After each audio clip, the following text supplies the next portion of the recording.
Hi, I'm Marty Nemko. In the latest of my experiments with unscriptedness, I'm going to try something pretty bizarre, see if it works. Um, I'm a career counselor. I've had 5,700 clients, and at this point in my head, I have a good sense of what very common scenarios are. And so, what I'm going to do is I'm going to play both roles. I'm going to play the counselor and the client in a pretty common situation, and hopefully that might be illustrative to people who are in that situation, for example, as somebody trying to figure out what they want to be when they grow up, even if they're already supposed to be grown up, as well as perhaps some guidance for counselors. So it could fail. Who knows? I may not even upload it, but we're going to give it a shot. So I'm going to pretend I'm going to start by pretending I'm me, and then I'll simply change roles. Um, Hi, I really appreciate your having done such a good job on the new client questionnaire, and I'm eager to get started. I like to work from the specific. I'm not at all saying that this is what you should do with your life, but I do better, and I think I can be more quickly helpful to you if I lay out a possible scenario, and you tell me what's right and wrong about it. Okay? Okay. Now I'm going to switch to the other person. I know it's me still. Okay, right.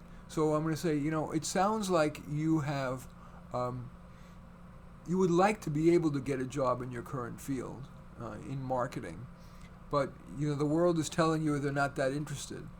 So you're open to exploring a bunch of options. And as I looked through your questionnaire, it seemed like there was about, maybe three general areas that are possible. You wanted to potentially apply your marketing skills into the nonprofit sector. You're a fervent environmentalist. So that's the most conservative option. It's a kind of a one step from where you are. But then you've also been intrigued by this whole other side of you, that is entrepreneurial. You thought you might want to start your own business, and so you're thinking about potentially being a consultant in marketing, which again is still a small pivot. But then there's the wild card radical thing. Way back when you were younger, it seemed like you were really very much into. I'll make something up. You're really into cars, and so it was kind of a dormant thing. And as a kind of a white collar guy, it may not be seen as cool to be interested in cars. It's kind of a blue collar thing, unless you're that guy who used to host the Tonight Show, who's got a show now about cars. So something related to cars, maybe a one step in which you were marketing, uh, working for a company that was marketing either cars itself or car aftermarket or whatever, or maybe a two step where you're sick and tired of marketing and you want to do something else regarding cars, whether it would be working in rebuilding, maybe selling in the aftermarket or whatever. Is that a fair summary? And now I'm going to switch roles. Yeah, I guess it's true. But there's a piece of me that says that maybe it's too fast to go, narrow down to one of these things. I may end up coming back to them. The car thing doesn't seem that realistic. I don't know. Would they really hire somebody like me? Maybe. I have a thing for. I like really. I like luxury cars like Lexuses and Mercedes and things like that. But I imagine it's really hard to get a job in that. Consulting, I wasn't that successful in marketing, so I don't think that's realistic. Working for a nonprofit, that would be cool. So we switch roles again. So here in session one, we're not trying to determine any, make final decisions. But, have you done or would you like to do a little homework where you investigate perhaps your favorite nonprofit or two, a local chapter, and chat with somebody there, maybe their development director, fundraising director, to see if it's delusional, and that's the word I actually like to use, if it's delusional of you to think that you could make a transition into nonprofit marketing. You said you're a real environmentalist, so maybe, a local chapter, the Sierra Club or the Nature Conservancy, the Tides Foundation, whatever floats your boat, pardon the pun. And with regard to cars, would you similarly like to take a shot at uh, finding through LinkedIn somebody who's a manager level person or a director level person or even a vice presidential level person who is involved in marketing your favorite cars, say Lexus in for the West Coast or whatever. And again, I like that word delusional. What do you think? Does that feel right? Yeah, I guess it does. That sounds good. I'm like, it's me again. And I say, so let's put those ideas in an imaginary box. Let's come up with something else. It sounds like you really like to come up with something very, very different. At least there's something to compare, so you didn't feel you were prematurely foreclosing on some cool new options. It would be nice for you to be able to say that this layoff that you were the victim of ended up being for the best. I think before we go and talk about new careers, though, I'd like to ask, I don't like to spend a lot of time dwelling on past failures, but because it tends to almost metastasize into too much lowering your self-esteem without lessons learned. I generally find that lessons learned can be learned very quickly. What would you say is the one or two lessons you most want to learn from your experience in your past employment, and maybe the one before it, that you want to that will help you? If you keep those in mind, you'll be more likely to succeed next time. Back to the different role. Well, I think, I really was feeling pretty desperate to take my last job, so I really didn't vet them as carefully as I should have. I should have recognized early on that the boss was, he was really smart, and he's a really hard driver, and he had really high expectations. And I'm good, but I'm not a superstar. And probably, I really worked hard to land the job. But if instead of being so worried about landing the job, I had really taken a hard look at whether this really is a fit, this particular boss, this very high-powered operation, I probably wouldn't have taken it. So I'm going to probably do a better job of vetting this job.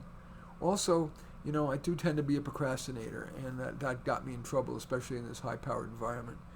I've got to learn to figure out how I'm going to do a better job of dealing, I'm not going to quit procrastinating. That's not realistic, but maybe reduce it a little bit. So those are my thoughts about lessons learned. Now I'm going to switch back on me. Okay, well, sometimes people know what they need to do to quell their procrastination, and other times people would prefer me to kind of tick off a series of choices that might trigger something for you as to which one feels most likely to help. What do you think? I'd like to hear your choices. Well, sometimes it's simply a matter of forcing yourself to take the first baby step, and then maybe the second baby step, little 1 second or one, and so that you build up some momentum. That's one. So it's the 1 second task thing. Two is to think about always if there are ways to do it, make it easier. In other words, should you listen to music? Should you just do it in little 10-minute bites? Should you do it in a coffee shop? So making it easier. So it's the 1 second task, make it easier. And the third one is what I call the 1 minute struggle. What makes tasks so procrastinatable, if that's a word, is that you reach a hard part and then you want to stare at it forever to solve it, but you can't, and it gets ever more frustrating. So I believe in the 1 minute struggle. So struggle with a hard part for 1 minute, and then at that point decide whether you should keep struggling, if you can get help, decide you can do the project without the hard part, or maybe come back to it later with fresh eyes. Which of those, if any, feel like what might work for you? Well, to be honest, kind of all of them a little bit. That 1 second task is useful. The 1 minute struggle is useful. I don't know how often I can actually make tasks much easier. I don't think that's so much the problem. But I'll try those. Okay, before we end our little session, our mini session today, I know you wanted to walk out of here with at least one more fresh idea. So we're going to play a game called the optometry game. You ever been to the eye doctor to get fitted for contact lenses or glasses? And they show you pairs of lenses and you simply say which one you like better, one or two, and then after a while you can't tell the difference and you feel stupid. Let's do that with some careers to take us further afield. So, which feels better, being a teacher or being a fundraiser? Well, teaching actually, except it doesn't make much money. Okay, teacher or law school lawyer. And I actually thought about being a lawyer at some point. Maybe a lawyer. Business lawyer, dealing with marketing, contracts and stuff like that, since that's your background. Marketing lawyer, or some other kind of lawyer. I think some other kind of lawyer. That's back to me. So what kind of lawyer? Do you know the various kinds of law, or do you want me to tick some off? Actually, I don't know that many, so why don't you tick some off? Well, there's everything from child law, divorce law, and child protection law, all the way to elder law and estate law. There's tax law. There's lemon law, dealing with people who've gotten bad cars, for example, since you said you're interested in cars. There is environmental law, since you said you're interested in environmental law. That lemon, back to the other one, lemon law is not a bad idea, because I do like that car thing, and I would love to be an advocate for them. So let's look at, would you rather be, now I'm back to the optometry. Would you rather be a teacher, or would you rather go to law school to be a lemon lawyer?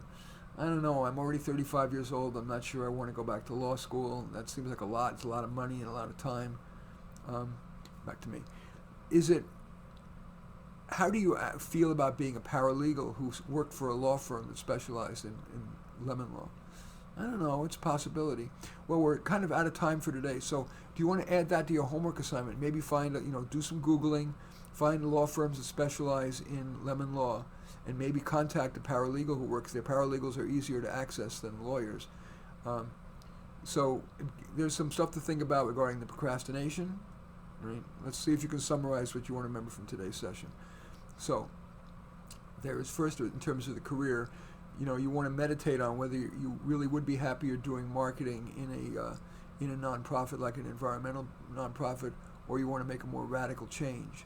Whether it be some kind of teacher job, although even the pay may not be quite right. Whether you want to do something related to cars, whether it be marketing cars, or even think about law school and going to law school to be a paralegal, working maybe in lemon law, maybe not. And then keeping in mind the procrastination, maybe trying it out, keeping an experimental mindset. When you have a task you feel you should do, seeing if you could start with the 1 second task, and then when you reach a hard part, struggle for no more than a minute.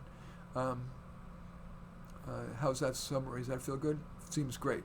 Anyway, we accomplished a lot in a short amount of time. We're off to a good start. Bye. Okay, so there's my little role play of a mini session. This is 12 and a half minutes worth.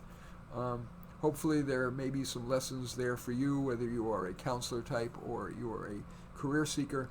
I felt okay about how this came out, so I'll probably do another one on a different angle, which is like landing the job. I'll do a series like, probably this one is on choosing career, then I'll do one on landing the job, or training. I'll probably do one on training for a job. Then I'll do one on landing the job, and then I'll probably do one on making the most of a job, and then I'll probably do one on self-employment.